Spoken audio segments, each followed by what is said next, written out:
teman-teman sudah hadir di sini untuk mendengarkan saya memaparkan tentang diseminasi budaya positif di sekolah, khususnya di SDN Tangerang. Ya, perkenalkan saya Upa sudah kenal semua kan ya? Tidak. Untuk aja. Saya belum kenal. Ya, Bina. Makan silakan teman ada punya. Makan. Ya, next. Boleh. Ya, di sini ada konsep inti budaya positif. Nah, di sini ada perubahan paradigma belajar, intinya disiplin positif, ada nilai-nilai kebajikan, kebutuhan dasar manusia, motivasi perilaku manusia, posisi kontrol guru, keyakinan kelas, dan segitiga restitusi. Intinya di modul 1.4 kita belajar tentang ini. Ya, nah, pembelajaran dengan paradigma baru. Pembelajaran dengan paradigma baru merupakan pembelajaran yang dirancang berdasarkan prinsip pembelajaran berdiferensiasi sehingga para peserta didik belajar sesuai kebutuhannya berdasarkan tahap perkembangan sesuai teori psikologi modern untuk mewujudkan profil belajar Pancasila. Karena kita beda-beda kan anaknya pasti kita sesuai dengan anak itu. Misal di sini profil pelajar Pancasila itu ada beriman, bertakwa kepada Tuhan dan Yang Maha Esa dan berlaku mulia. Yang kedua, berkebinekaan global. Yang ketiga, kreatif, beranalitis dan mandiri. Pasti lebih apa lagunya dibandingkan tentang ini ya, gambarannya. Nah, di sini ada mengubah paradigma stimulus respon ke pendekatan teori kontrol. Di sini stimulus responnya ada realitas kebutuhan itu kita sama, sedangkan di teori kontrol itu bahwa kebutuhan kita itu berbeda. Yang kedua, semua orang melihat hal yang sama, tetapi kalau di teori kontrol itu semua orang memiliki gambaran yang berbeda. Yang ketiga, kita mencoba mengubah orang agar berpandangan sama dengan kita. Kalau di teori kontrol itu semua berusaha memandangi pandangan orang lain tentang dirinya. Pasti beda-beda ya kalau di teori kontrolnya. Karangan yang stimulus respon perilaku buruk dilihat sebagai suatu kesalahan. Di teori kontrolnya semua perilaku memiliki tujuan. Di stimulus respon orang lain bisa mengontrol saya, tapi di teori kontrol itu hanya kita yang bisa mengontrol diri kita sendiri. Nah, yang selanjutnya pemaksaan ada pada saat bujukan gagal.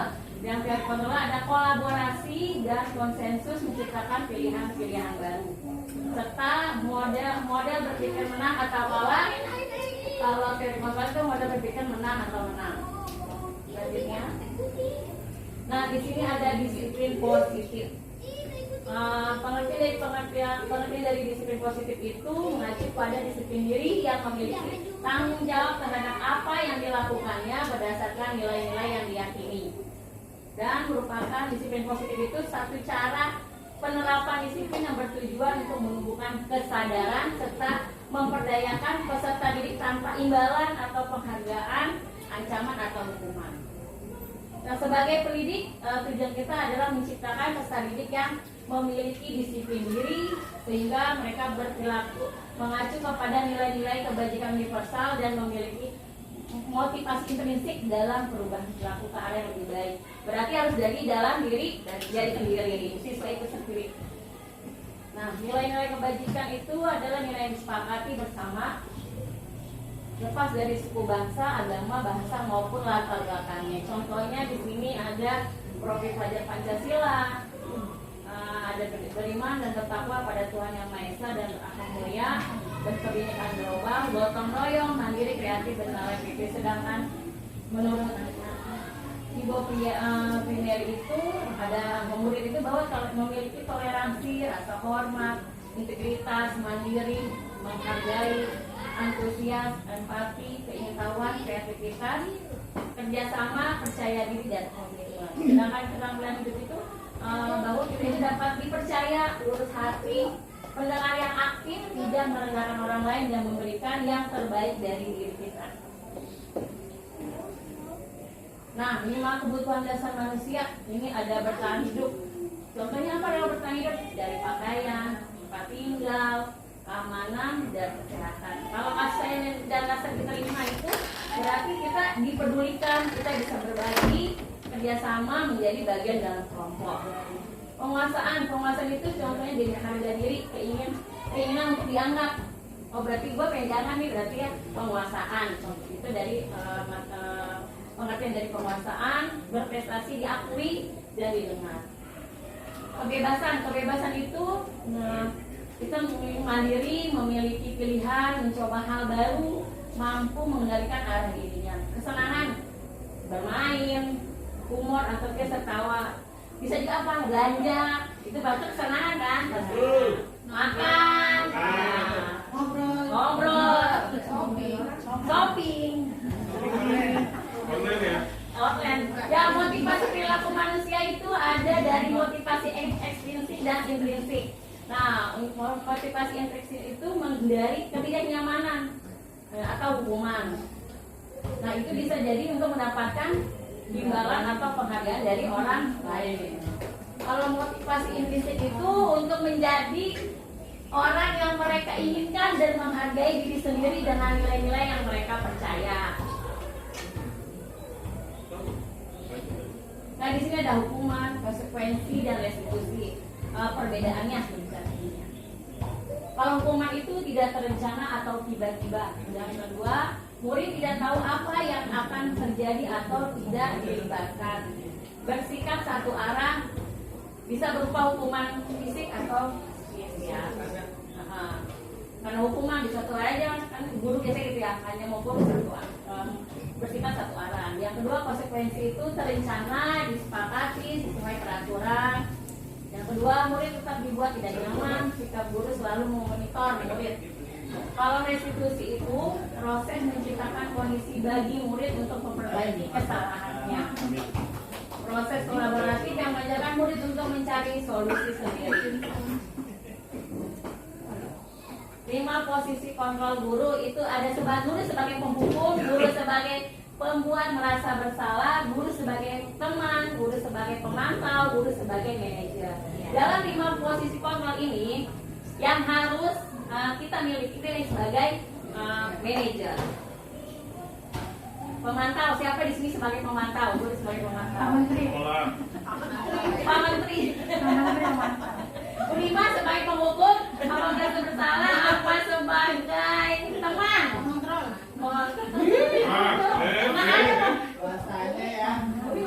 Pemantau, berarti kelima sebagai pemantau. Ya. Di sini ada contoh penerapan 5 posisi kontrol guru. Kasusnya siswa tidak memakai atribut lengkap saat upacara bendera. Kalau penghukum itu berarti guru sebagai penghukum hormat pada bendera selama 1 jam. Itu kata-katanya dibuat sebagai guru sebagai penghukum. Yang kedua, pembuat merasa bersalah. Nah, kalau gimana Bu Rima kalau pembuat merasa bersalah? Contohnya kalau Bu Rima biasanya sebagai guru yang punya sifat kontrol. Nah, ya guru BP. Nah, contohnya gini, Bu Rima kecewa, kamu membuat Bu Rima kecewa, kamu sudah melakukan kesalahan, tidak memakai atribut pada saat upacara tidak lengkap. Kecewa, memberi peringatan, ya. Nah, yang kedua sebagai teman. Biasa sebagai teman kita berbicaranya ya sebagai teman antara murid dengan guru. Contohnya gimana Bu Yeni? Coba.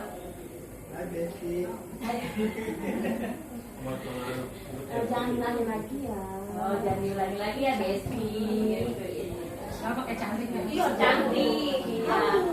Nah, sebagai pemantau, tadi kan ada yang guru sebagai pemantau. Coba Bu Yayu kalau sebagai pemantau. Saya baca bukunya Bu Ipa. Iya. Kamu sudah melanggar peraturan sekolah. Kamu tahu konsekuensinya? Setelah upacara kamu beli atribut teknik operasi dan jangan diulangi lagi. Begitu sebagai pemantau. Operasi ada sih. Nah, Bu Lima manajer. Kalau manajer itu seperti apa? Gimana? Manajer keluarin uangnya, Ya, atribut. Kalau manajer. kesalahanmu. Nah, Kira-kira bagaimana kamu berbagi kesalahan?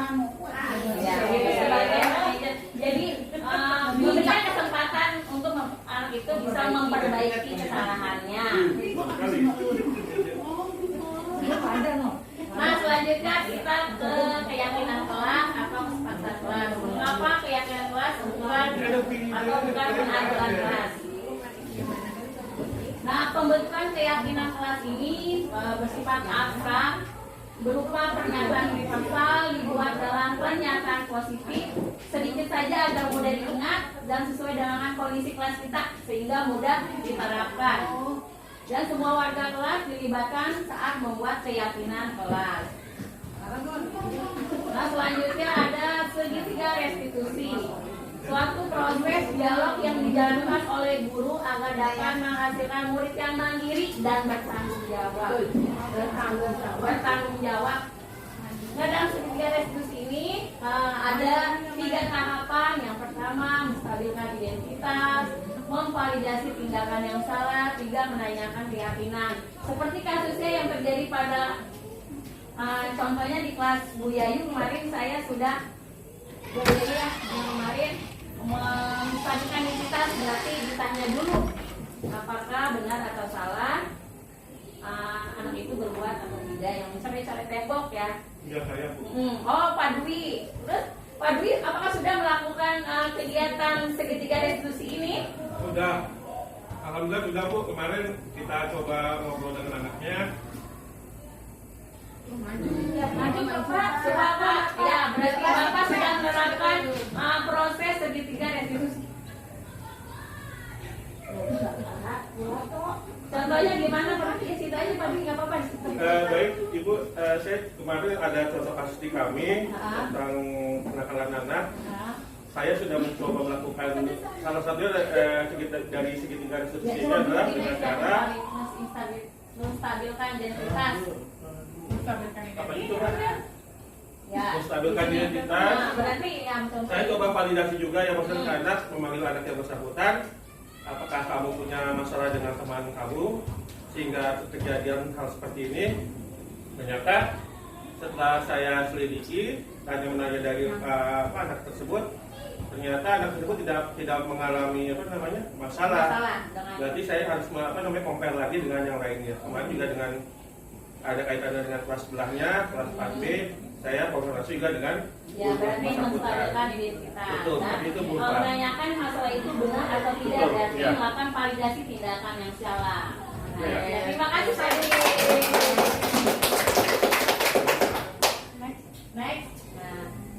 Nah, seperti tadi Pak Dwi sudah melakukan menstabilkan identitas itu, biar dikatakan tadi perbuatan itu salah itu aja, tidak ada manusia yang sempurna. Dan apakah ibu bapak juga melakukan hal itu agar tidak mencari siapa yang salah atau yang benar? Nah, itu. Dan kamu berhak merasa begitu. Itu menstabilkan identitas. Selanjutnya validasi tindakan yang salah. Nah, di sini ada kata-kata yang seperti kamu pasti punya alasan mengapa kamu lakukan itu. Tadi seperti mencoret-coret tembok gitu. Kenapa kamu bisa melakukan hal itu gitu kan? Padahal kamu bisa melakukan padahal kamu bisa melakukan hal yang nah, padahal kamu bisa melakukan hal lebih buruk atau dari ini atau tidak gitu kan. Nah, bisa kamu lakukan karena mempertahankan sesuatu yang penting bagi kamu. Mungkin di situ anak mencari-cari itu pasti mempertahankan sesuatu bagi dia. Nah, di situ ya asal usulnya apa, kenapa sebabnya, itu berarti memvalidasi tindakan yang salah. Nah, langkah yang ketiga dari segitiga restitusi itu menanyakan keyakinan. Apabila kita sudah membuat kesepakatan kelas atau keyakinan kelas, kita bisa menanyakan apa keyakinan kelas kita itu. Nah, nilai-nilai apa yang kita sepakati bersama. Mungkin pasti akan kita membuat tidak boleh mencoret-coret tembok atau tidak boleh mengejek teman. Nah, di situ kita menanyakan keyakinan kelas kita itu agar mereka paham, oh apa yang sudah kita sepakati tidak boleh kita lakukan. Oke, terima kasih paparan dari saya. Semoga Bapak Ibu bisa menerapkan di Assalamualaikum warahmatullahi wabarakatuh.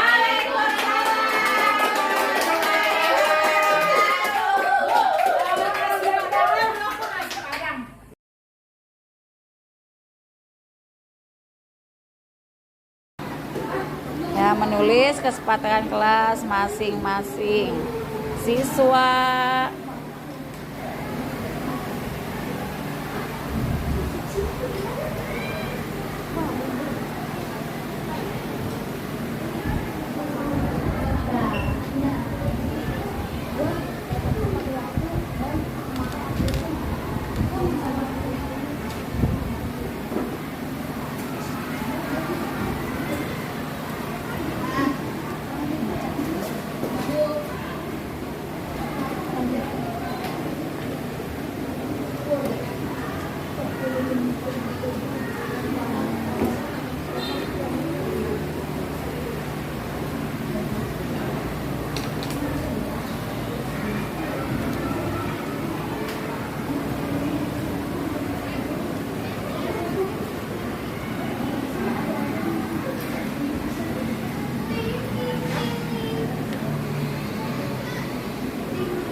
Ini jangan pakai pulpen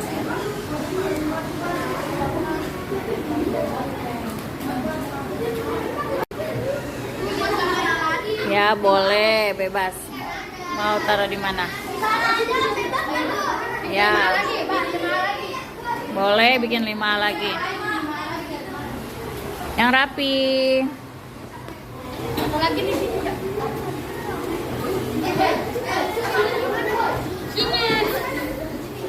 Sini aja.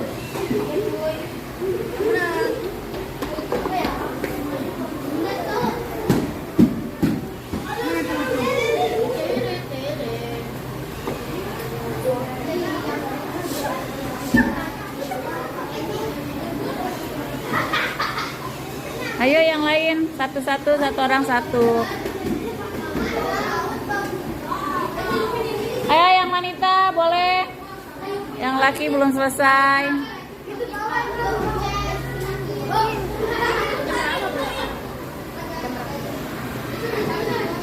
Bawa langsung ada makan deh. Kayaknya kelebihan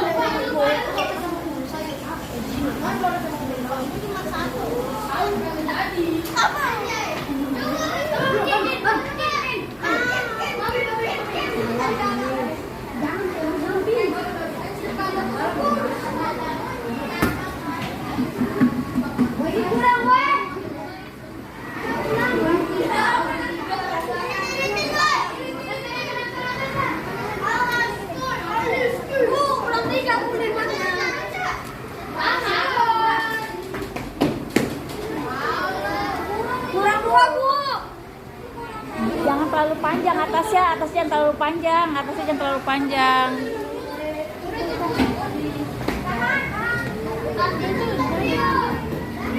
Yo dibentuk ya, yo ke atas lagi biar sama sama yang ininya.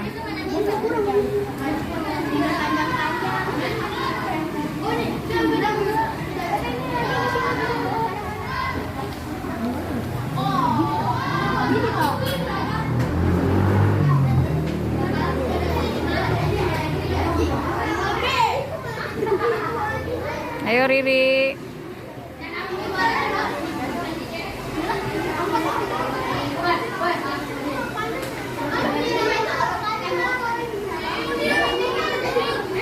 Masih ada lagi, oh ini masih ada 3 orang lagi, ayo sayang. Pas tengah-tengah.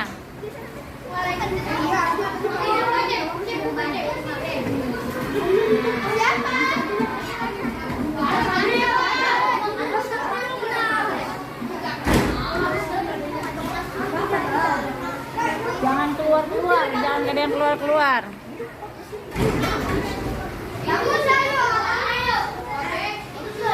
Udah semua?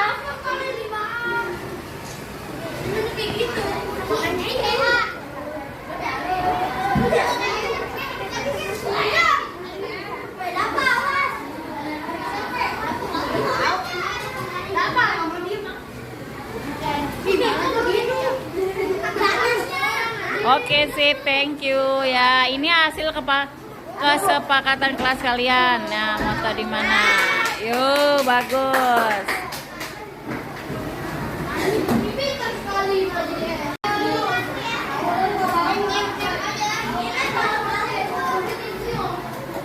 yang itu kan 7 oh ya, Juli ya. Kenapa?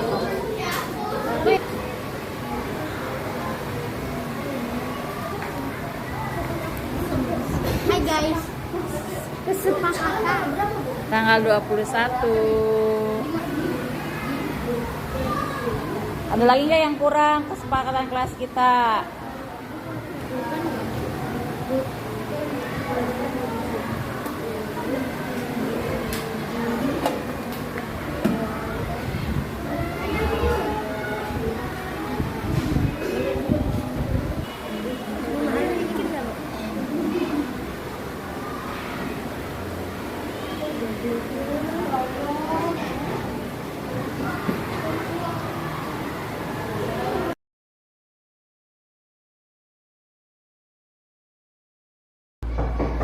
Ya, masuk. Waalaikumsalam. Dapat. Silakan masuk. Yuk, duduk. Dapat.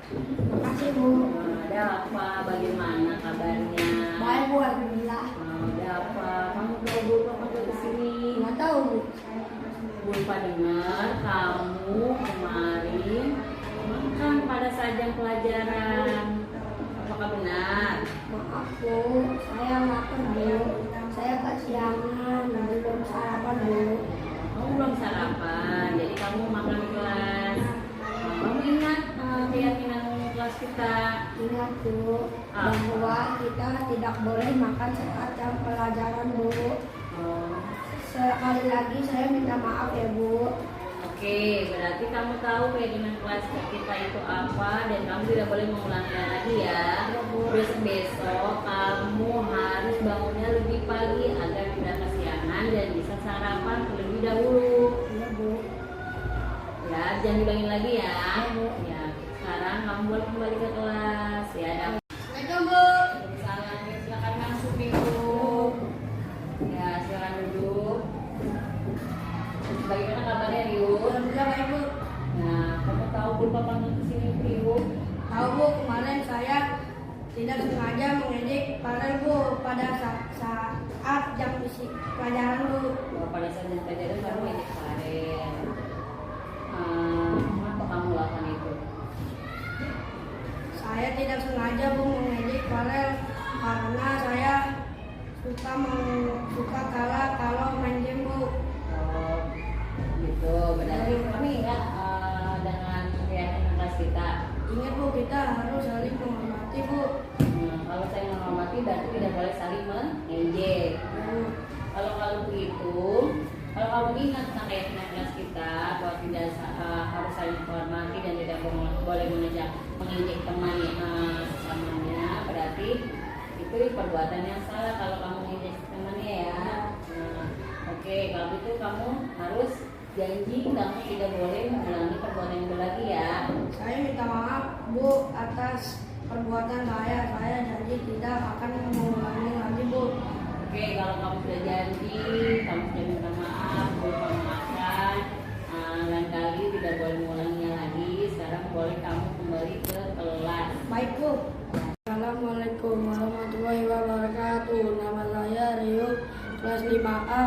Terima kasih Bu Guru telah mengajak diskusi tentang permasalahan yang saya hadapi, yaitu mengejek teman sendiri. Semoga saya bisa merubah diri saya menjadi lebih baik lagi. Wassalamualaikum warahmatullahi wabarakatuh.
sosok yang sidik, amanah, tablik, dan fatonah.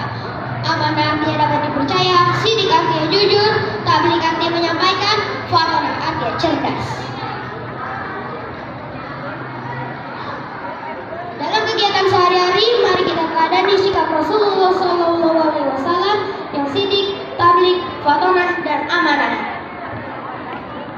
Yang terakhir, mari kita gunakan waktu ini untuk berdoa kepada Allah Subhanahu wa Ta'ala. Semoga bisa mengikuti jejak Nabi kita, yakni Nabi Muhammad Sallallahu Alaihi Wasallam. Amin ya Rabbal Alamin. Sekian pidato dari saya.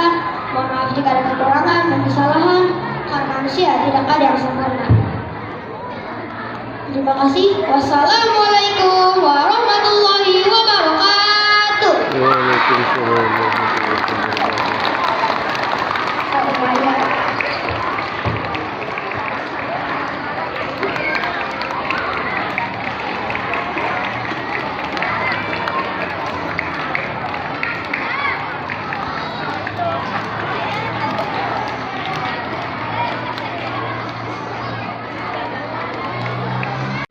Bagi yang berhak menerimanya, semoga menjadi ladang pahala dan juga keberkahan bagi kita semua, dan khususnya bagi si penerima. Anak-anak dimohon untuk tetap duduk di tempat, tidak ada yang berdiri.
Sudah,